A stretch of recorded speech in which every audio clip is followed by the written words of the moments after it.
Good evening, everyone. I am Laura, the president of the Cambridge University Italian Society. I am very honored to welcome Corrado Passera. Thank you very much for Thank joining you. us. Thank you for inviting me. Thank you so much. Mr. Passera had an impressive career. His career path has taken him to the highest levels in both the public and private sector, and currently as an innovative entrepreneur in the financial field. After beginning at McKinsey, Mr. Passera became director of the Illimity group, from which Vodafone would be born. He relaunched Poste Italiane into a modern and one of the most successful postal banks worldwide. As CEO at Intesa Sanpaolo, he transformed it into one of Europe's most solid and respected banks.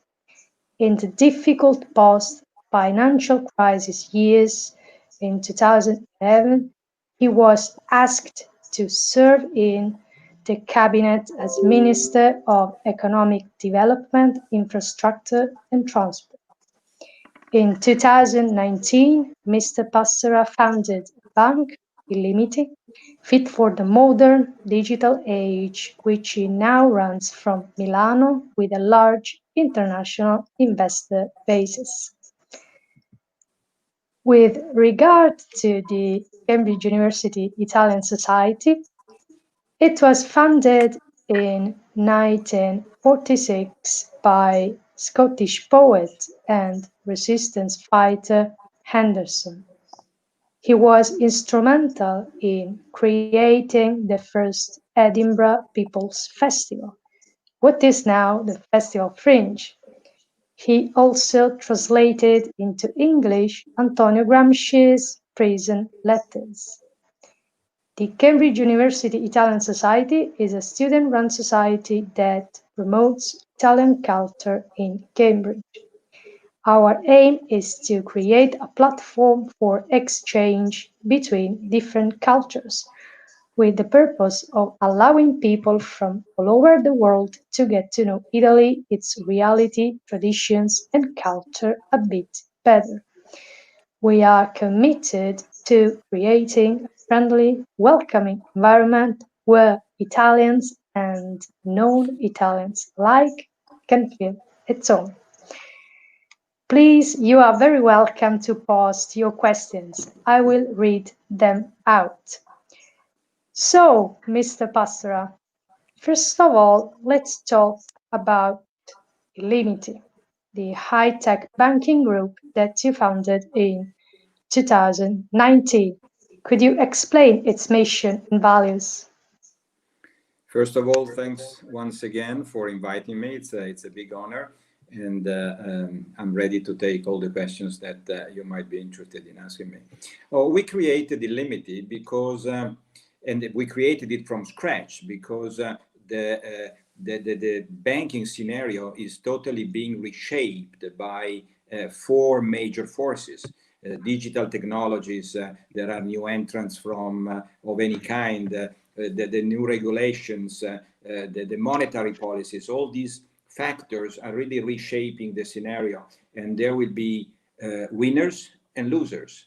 Amongst the winners, I believe that we will have a new generation of totally new paradigm banks, while traditional incumbents will have to invest a lot, and probably only big banking groups will have the resources to do it.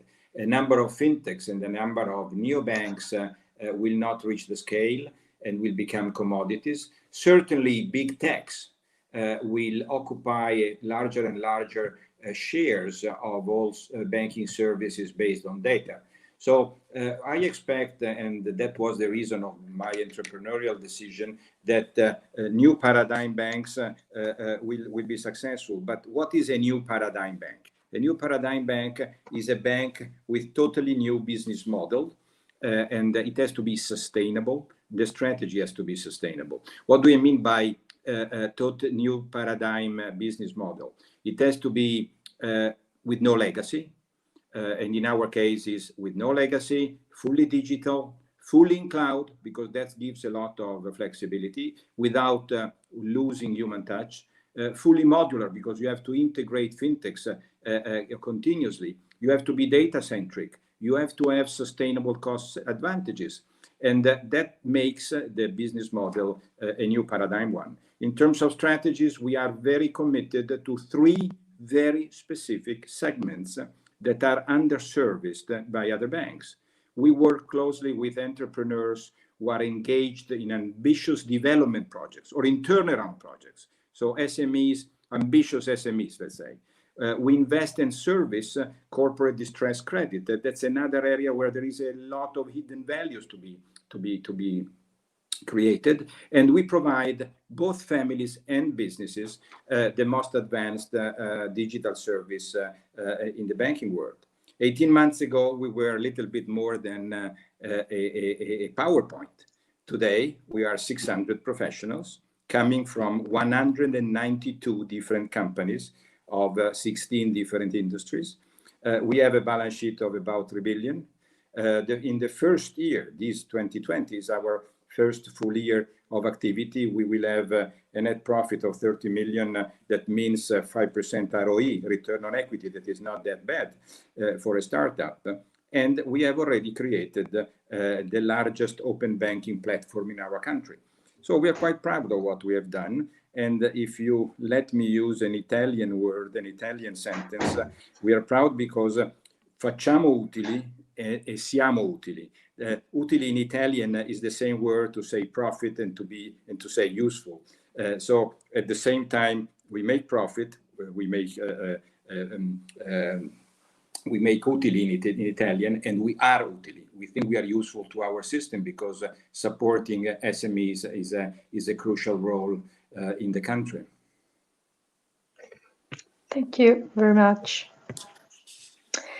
In your opinion, what's the new normal after the pandemic? What kind of scenario can we expect? You know, I tend to say that I don't like to foresee the future. I think that it will depend very much on what we will do, on what governments will do. Obviously, the new normal will depend very much, the features of the new normal will depend very much on the length of the crisis. And we have to avoid it to be too long, because we know very well from the history of last century that too long economic crisis become social and become political crisis. So for sure, the new normal will be something different from what we had before the crisis. And even if it is hard to picture the new normal today, it's a working process. I believe that a number of things are quite certain. Globalization will continue, even if it will be more regional. Supply chains will be more regional, will be more less complex, let's say. Digitalization will accelerate in everything, in any industry, and also in the society. Government's role will be bigger than it used to be. It already was big. It's becoming even bigger, both in the economy and in the society. And we will have welfare states very much under pressure everywhere. Uncertainties will grow. That's a real important point, because we were already living in a very uncertain time, but COVID is making everything even more uncertain. And that has a lot of effects in the mood of the people. A sort of sense of vulnerability is pervading the world, and that will have long-lasting, deep effects. Capitalism, hopefully, will evolve, and maybe we will fix some of the mistakes that we have done and that neoliberalism has done in the last decades. And also, in this respect, more international cooperation will be badly needed. especially amongst the democracies. The G0 world in which we're presently living is not good, certainly for democracies. Thank you. Now let's speak about the GDP. Is the GDP a good indicator to measure the health of a country? Can we actually get rid of it? GDP has received a lot of criticism in the last decade. It's not a recent issue. And I think that much of this criticism is justified. Perhaps the real question is why GDP is still there. Why is not is not in the waste paper basket, and is still the main ratio that is used throughout the world. I personally think that GDP should be kept, corrected, and added to. It's something that we should not give away, because it's something that is now used at the global level, and it is something that has a historical series that are very difficult to replace. But certainly we have to add something, both in the way it is calculated, and we have to add something else. What do I mean by correction? Unlike the suggestions coming from many people, I would not add to GDP the so-called unpaid work, or the gift economy, the third sector free activity, because the results would be very difficult to compare at the global world. I would remove the so-called informal economy, the so-called the criminal economy that today is part of the GDP. And it's unacceptable that sometimes we are happy because GDP grows, because those components grow. In that respect, I would not add, but I would take away that part of the GDP. In my opinion, we should integrate the GDP with some other indicator. Not many, because the mistake we could do is to add dozens or hundreds of indicators like someone is doing, and those becomes unmanageable, very difficult to compare at the global level, and non-available for most countries. I would add, if I had to choose 3 indicators to add to compensate for the limits of the GDP, I would add an indicator for poverty, with a long-term objective of 0 for absolute poverty. I would add an indicator of environmental sustainability, and that could be the ratio between energy produced through renewable energies and old energies. And obviously we have to get to 100 in the long term. And probably we will have to add another indicator to take into consideration financial sustainability, because growth that is purely based on debt is not good growth. So with 3 simple, understandable, comparable indicators, not difficult to measure in any country of the world, we might create a basket of indicators much more capable to really evaluate the performance of a country. But these are just examples. Thank you. It's very interesting. In public speeches, you spoke about responsible capitalism. Could you please clarify what you mean by this concept? The question about capitalism is becoming more and more, should we throw it away or should we improve it? And I belong to those who believe that it has to improve. We have to improve it.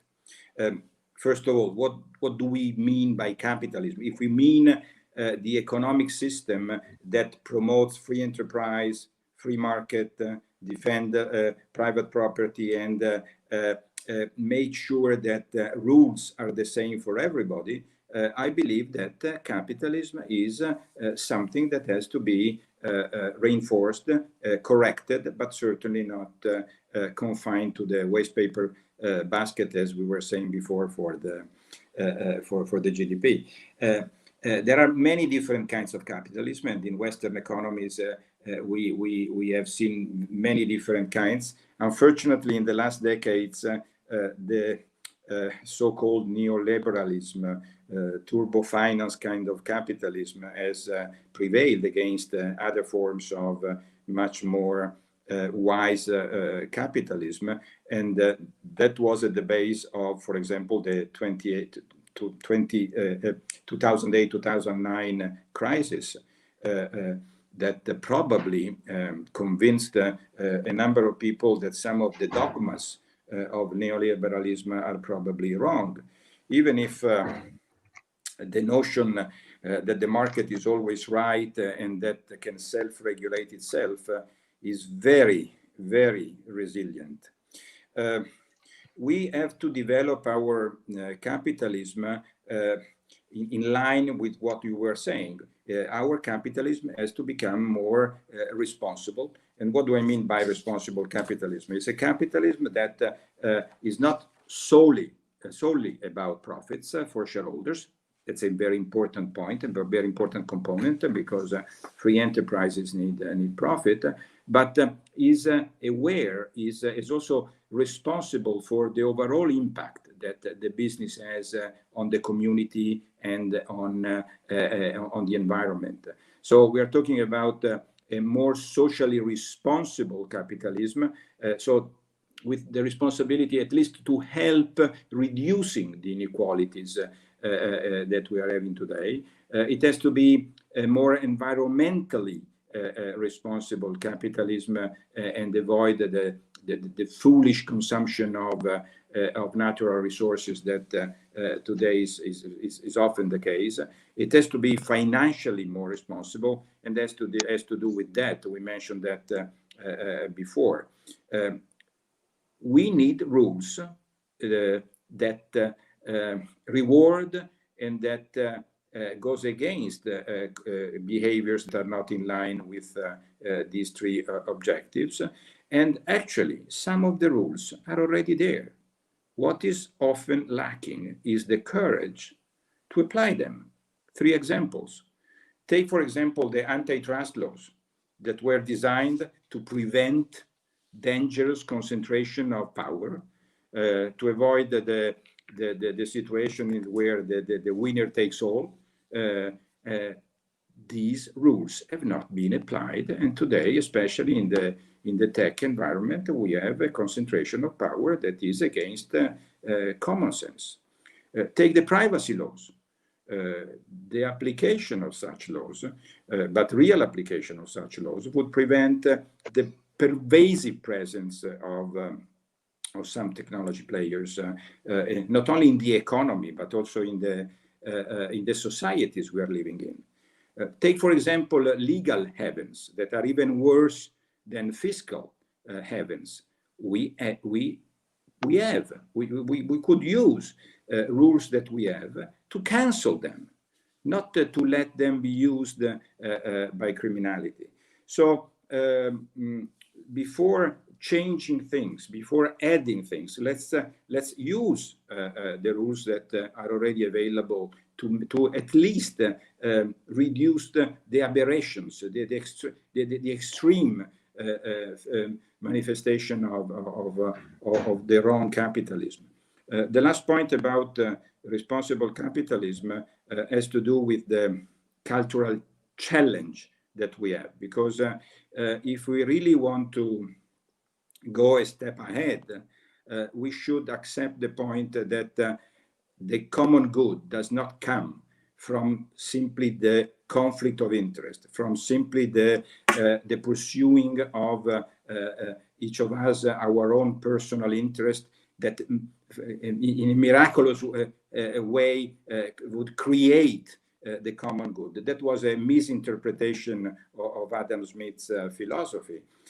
We have to be able to to pursue and to not to delegate such a responsibility, not even to the state. Common good is a clear responsibility of each of us and needs a specific commitment by each of us. So this is probably the hardest change if we want to move in the direction of responsible capitalism.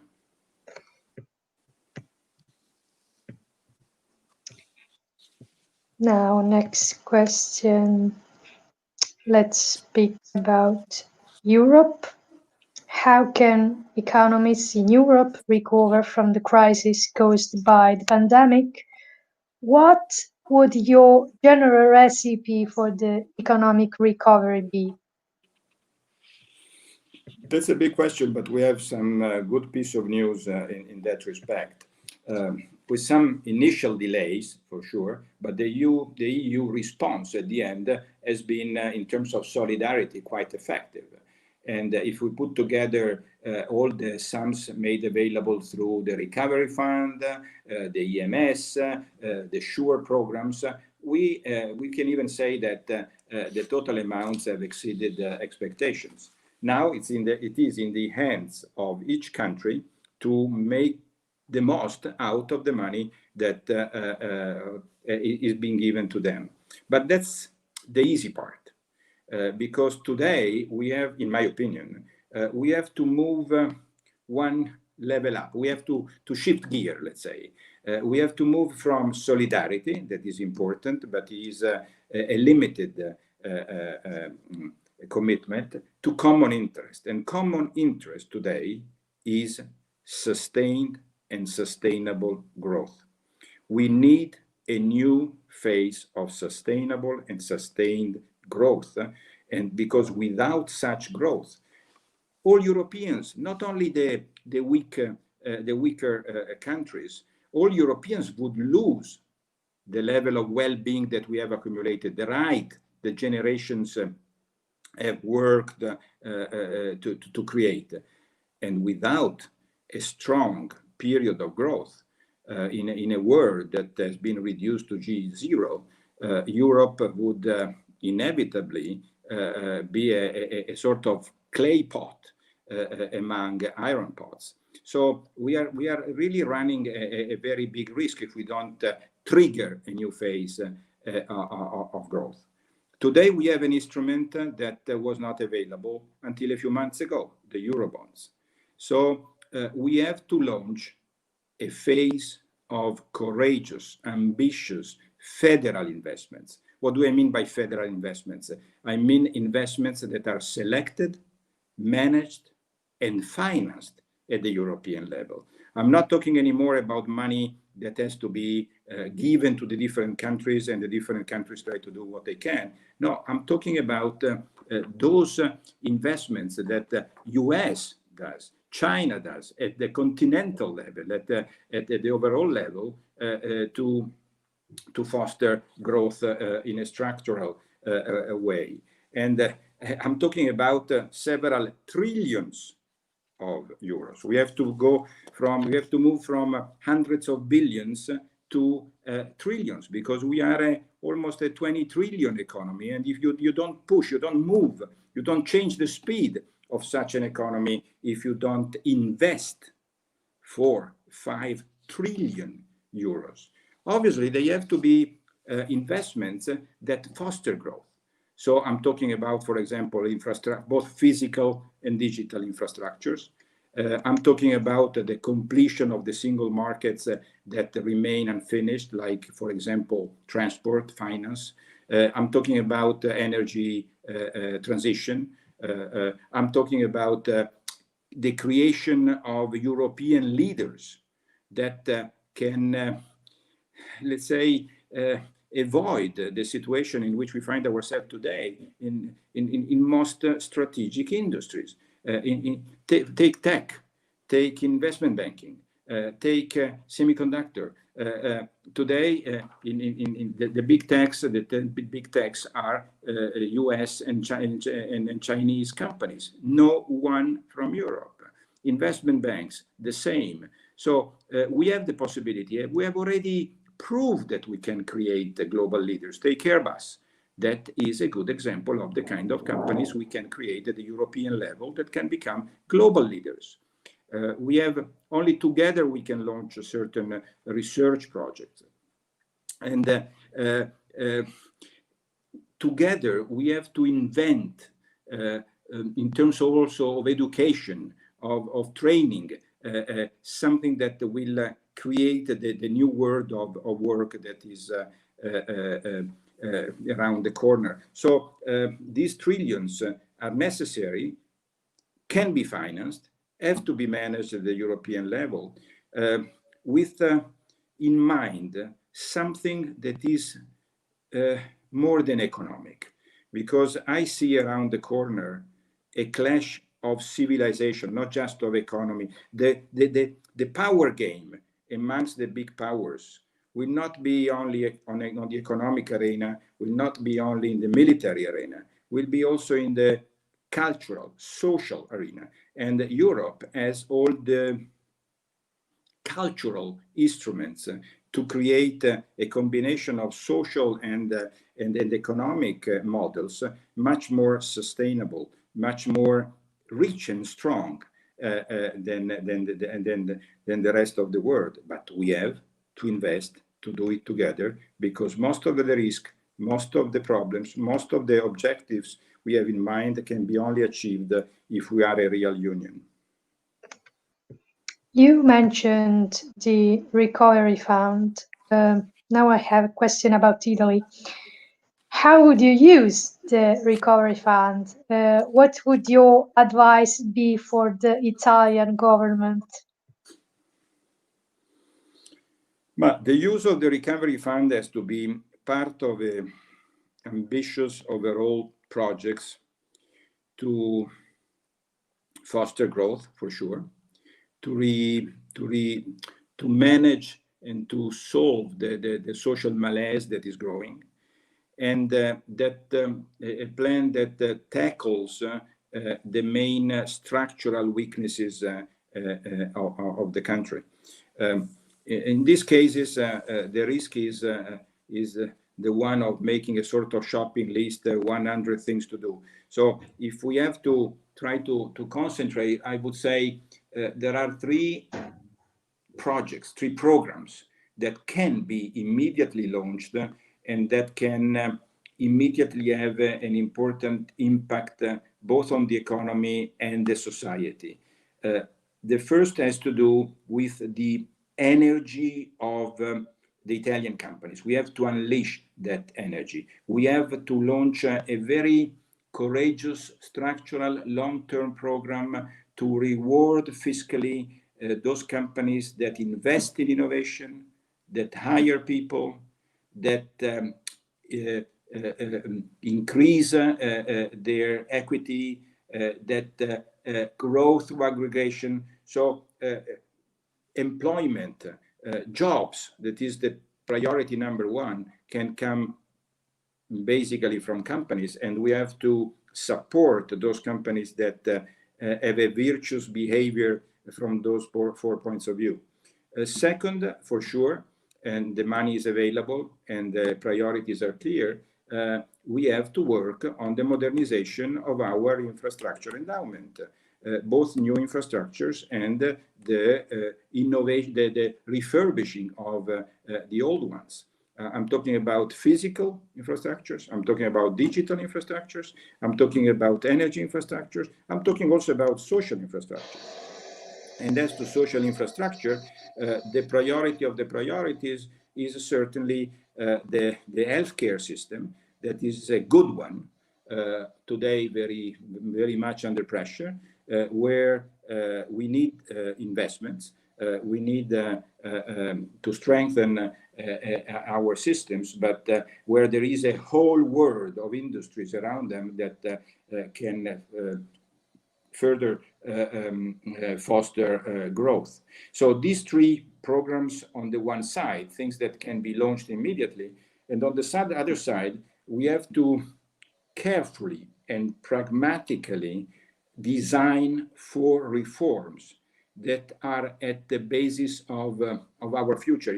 If if we do not solve these structural weaknesses, we will not enter the 21st century. I'm talking about education, I'm talking about welfare, I'm talking about justice, and I'm talking about the bureaucratic and public governance of the country. But all these things, that are not too many, are something where we can achieve, achieve very interesting results in a reasonably short period of time. Spain and Belgium are introducing a wealth tax in order to finance COVID-19 crisis spending. In your opinion, raising taxes on the rich would be a good measure to face the pandemic crisis? Actually, no. I don't think it's a good idea. Tax on higher incomes is already very high, and introducing new property taxes, in my opinion, would have even recessionary effects, because the only way would be to further target the real estate of the households, and that would force a very large number of them to sell, to divest, in order to cope with the new taxes. But even if we introduce a new patrimoniale, as we call it in Italian, even if we have in mind 100 billion, that is an enormous amount, that would not make any difference for the 2 trillion, almost 3 trillion worth of debts that we have accumulated.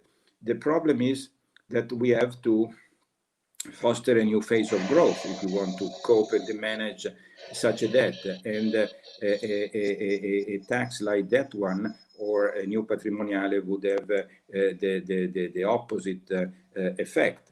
There are a number of fiscal interventions that might be useful, because I'm not saying that there are not taxes that can be used. For sure, we could introduce taxes that encourage virtuous behaviors. I mean, tax against the production of CO2, taxes against the use of certain plastics and certain packaging materials. For example, I don't belong to the party of those who say no way about the Tobin tax. Tobin tax, as you know, is a tax on financial transactions. Obviously, it can only be introduced if it is introduced at the continental level or the global level. But why not having a very small tax on each financial transaction, and use that money to create common goods at the global or the European level. There are a number of other areas where fiscal interventions might be useful. For example, tax havens, fiscal competition amongst countries. They simply destroy tax revenues without, at the end, creating any value. And creating the so-called web tax, that is connecting revenues in each country and the tax they pay. The big tax in each country would certainly help finding the money that is needed to finance the recovery of Europe. Thank you. Recently, Sassoli, the President of the European Parliament, suggested that the debt contracted by EU member states because of the pandemic should be cancelled. What do you think? I don't agree. I'm not in favor for a number of reasons. The first is a very pragmatic one. Cancelling debts is against European regulation. That is not a small obstacle to Sassoli's proposal. But what makes me a little surprised about this proposal is that we are talking about loans that have not been yet granted, and that we are saying that they will not be repaid. I mean, do you think we will ever find an agreement at the European level by saying that the loans that are about to be granted to a number of countries will not be repaid. Impossible and probably unjustified. Another reason why I'm not in favor is that these kind of measures, when are necessary, but today are not, and would convey a message of emergency, a message of no sustainability that would make the situation even worse without having a real need for that. And any kind of agreement, in the future amongst the European countries would become much more difficult.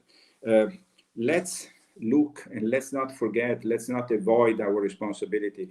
I mean, debts are manageable if growth is sustained and sustainable, and if we do our homework in each of our countries. Thank you. Now I'm going to read out the questions posted by the members of the public. Bianca asks,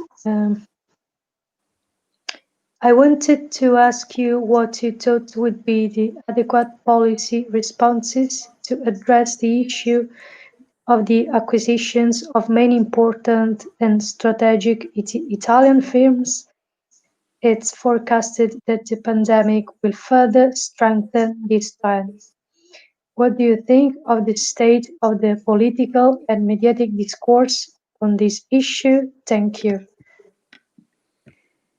The government of each country, and Italy is not an exception to the rule, has a so-called golden power to approve or not approve acquisition by foreign companies, non-European companies, because let's not forget that we are creating a single market in Europe, and that we badly need this single country. So, as I said before, I hope we will be able to create a number of transnational companies capable to be leaders not only in Europe but also at the global level. I mentioned the case of Airbus, but STS, that is an French and Italian company, can become one of these. We have something like that in the shipyards. We can do a number of deals in the defense industry, and defending the national ownership. In many cases, it's a way to prevent these companies to become what they could be. For sure, we have to incentivize, we have to attract business in Italy. We have to make Italy more business friendly. We have to be capable to support the development of some medium-sized Italian banks and make them big companies capable to invest also outside.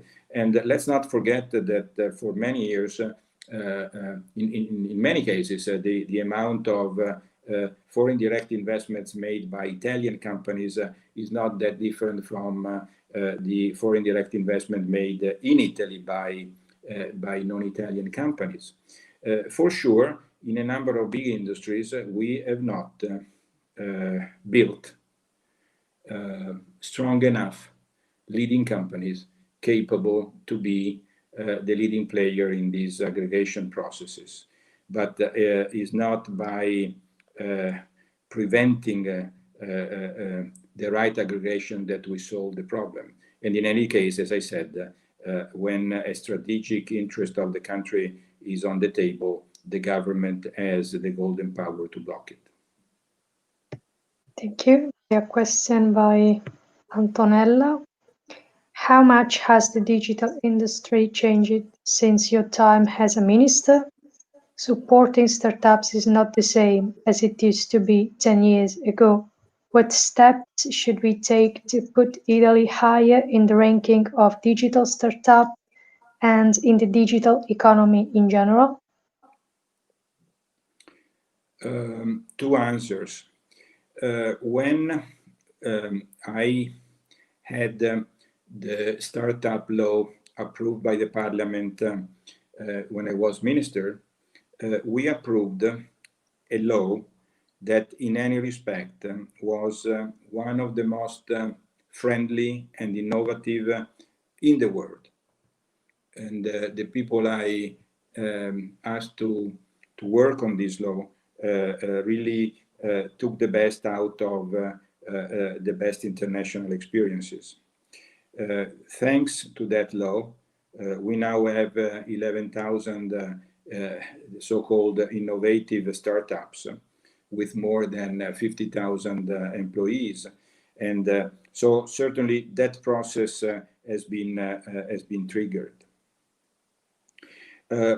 We can certainly do more to make Italy more attractive for startups, and that has to be with what local public authorities can do in terms of making bureaucracy easy, providing real estate and services to startups. But the number of incubators, the number of accelerators, and now also the number of investors and investors in startups are not purely national investors, because good startups are financed by a community of investors that is a global one. So certainly some good steps have been made in the right direction. As to digital investments, digitalization within the economy, and that brings me to mention the problem of productivity.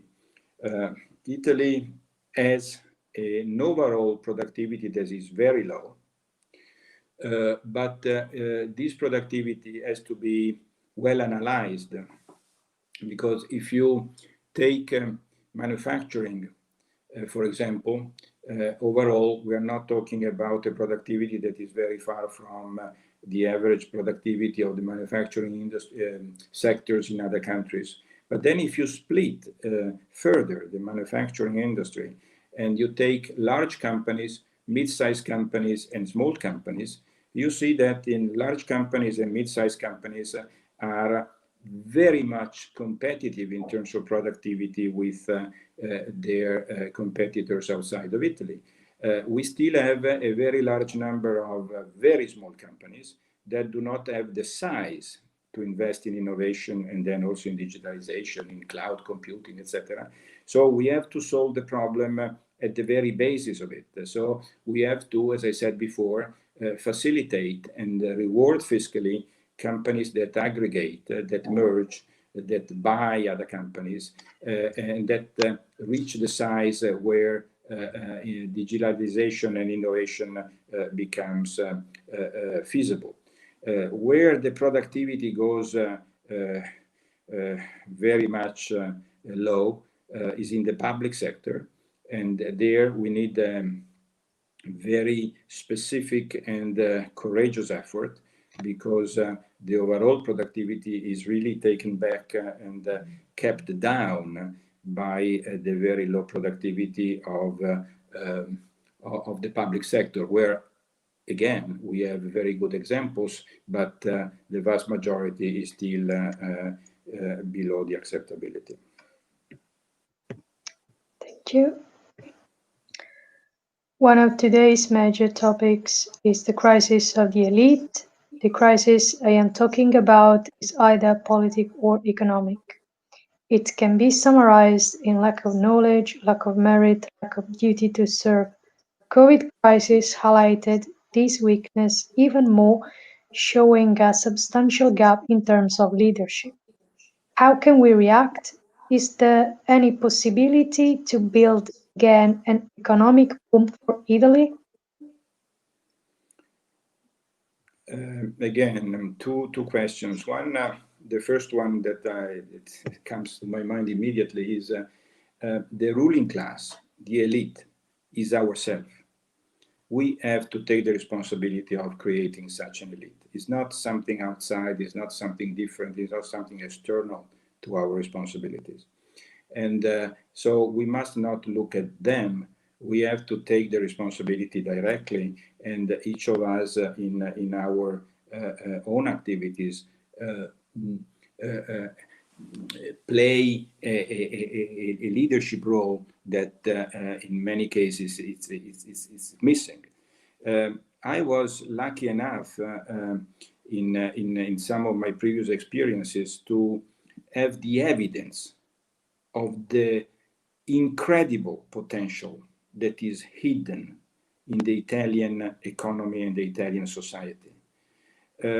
Take, for example, the post office. It was the worst one of the very worst post office in the world. It became, with the support and with the help, with the contribution of those 200,000 people, one of the most efficient, effective, profitable post office in the world in 4 or 5 years. Then people that followed after me have continued and have made a number of very good things, but from the worst to one of the best. And that was a sort of metaphor of the Italian inefficiency, ineffectiveness, bureaucracy. And so that is an example. But again, take another exciting experience of mine. I started in banking with medium-sized local banks, Ambro Veneto, and in 10 years, for 12 years, we made Intesa San Paolo, that is actually one of the best banks in Europe. And it was an Italian bank. And the legend was the fragmented Italian market, impossible to do anything strong enough to be competitive in Europe. We have done it. What I mentioned before about Illimity, 18 months ago, we were a PowerPoint. Today, we are a 3 billion bank with 600 people, happy to be there. And that's a startup. We raised the money with a PowerPoint in our hands, and international investors, US, UK, German investors have given us the 600 million that were needed at the beginning. So what I'm saying, I don't disagree with the implicit judgment that you're doing about the ineffectiveness or the weakness of the Italian ruling class. I don't see so many wonderful examples in many other countries, but that's not a good excuse to be weak. But it's not. From now on, people like you who are at one of the best universities in the world, now you are in charge, or you have to get in charge. And don't wait for them to invite you. You have to elbow your way through the ranks and become ruling class and leaders.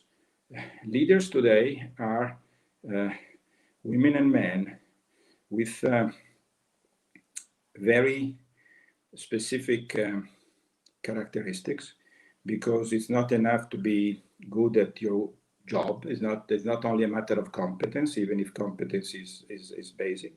It's not only a matter of integrity.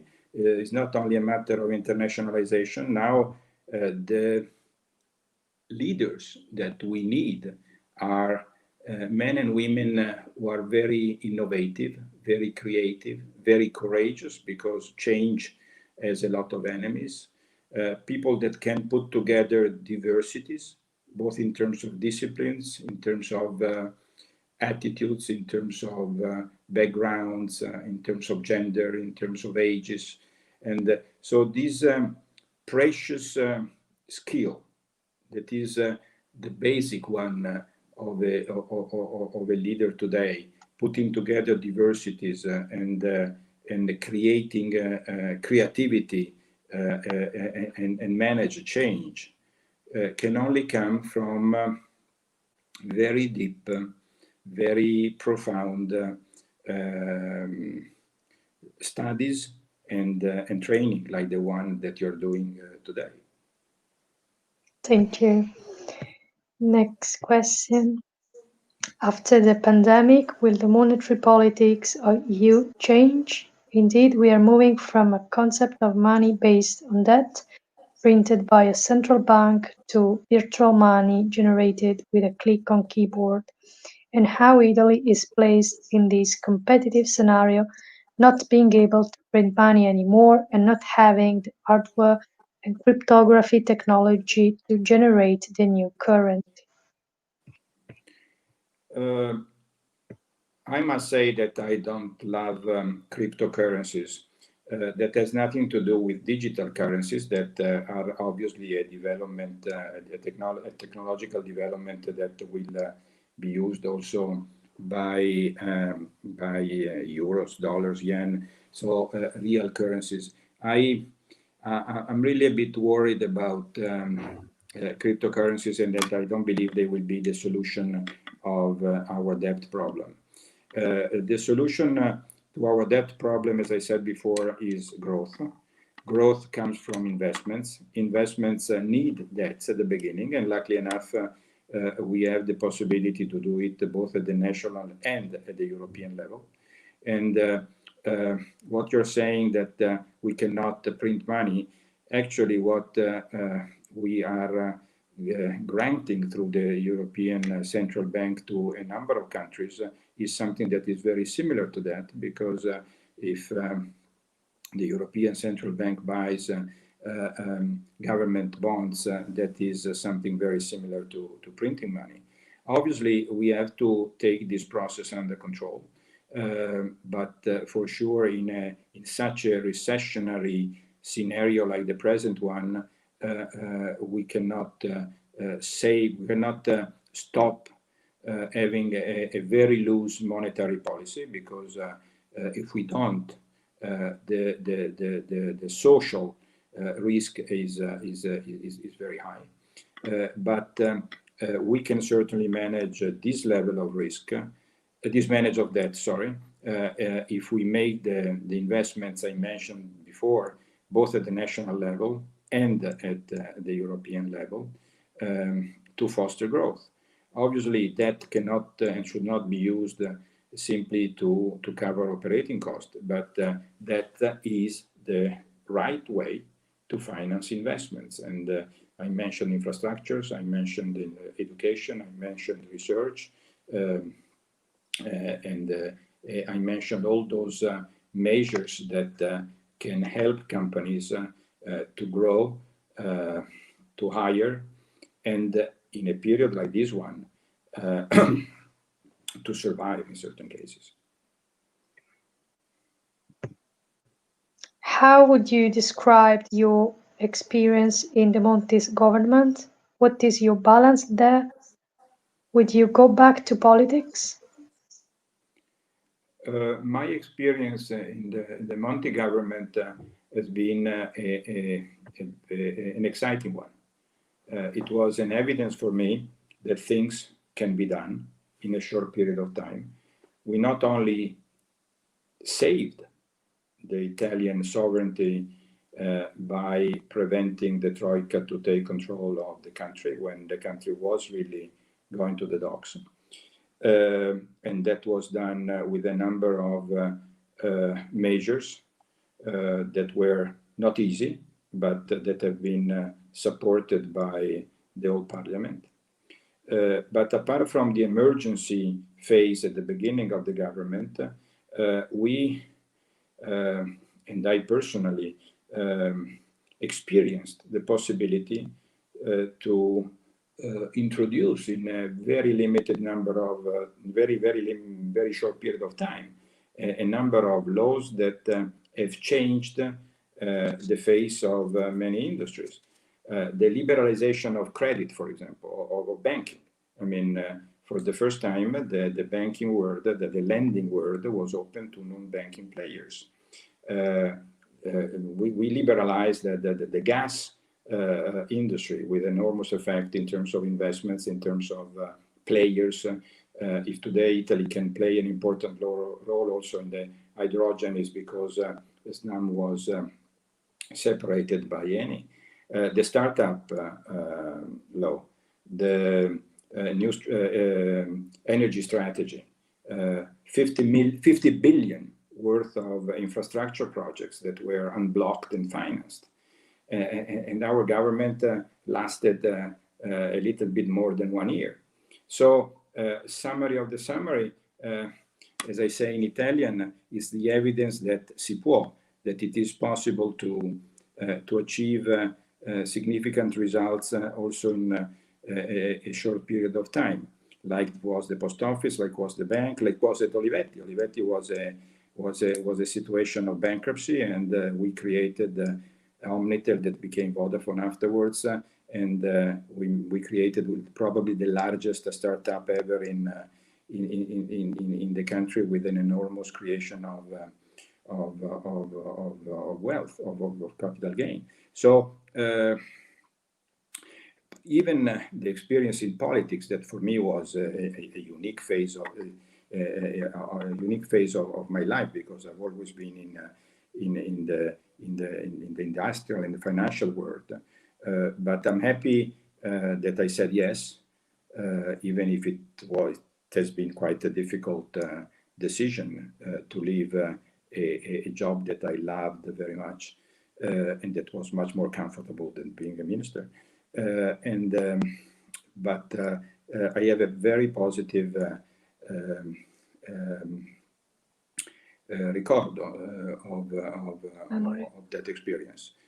Politics, and one thing that comes back to the previous question, we have to create a class of people that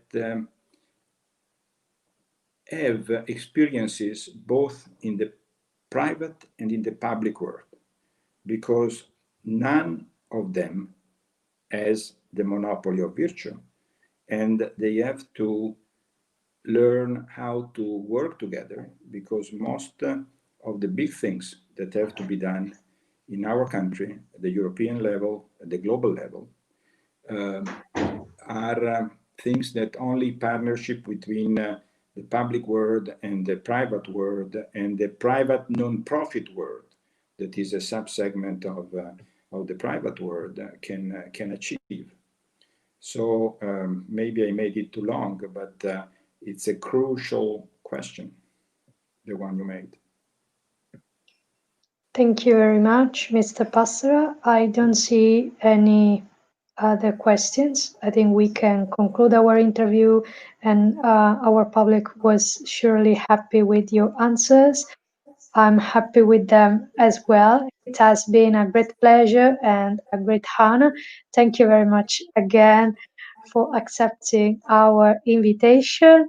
And I would like to just tell you have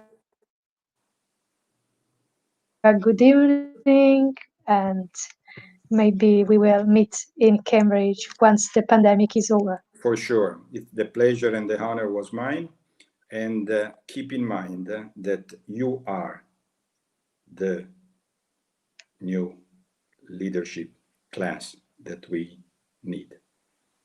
Thank you very much. This is a great responsibility. We will work hard toward this goal. We are aware that we need to study, to work hard. We need to make many efforts.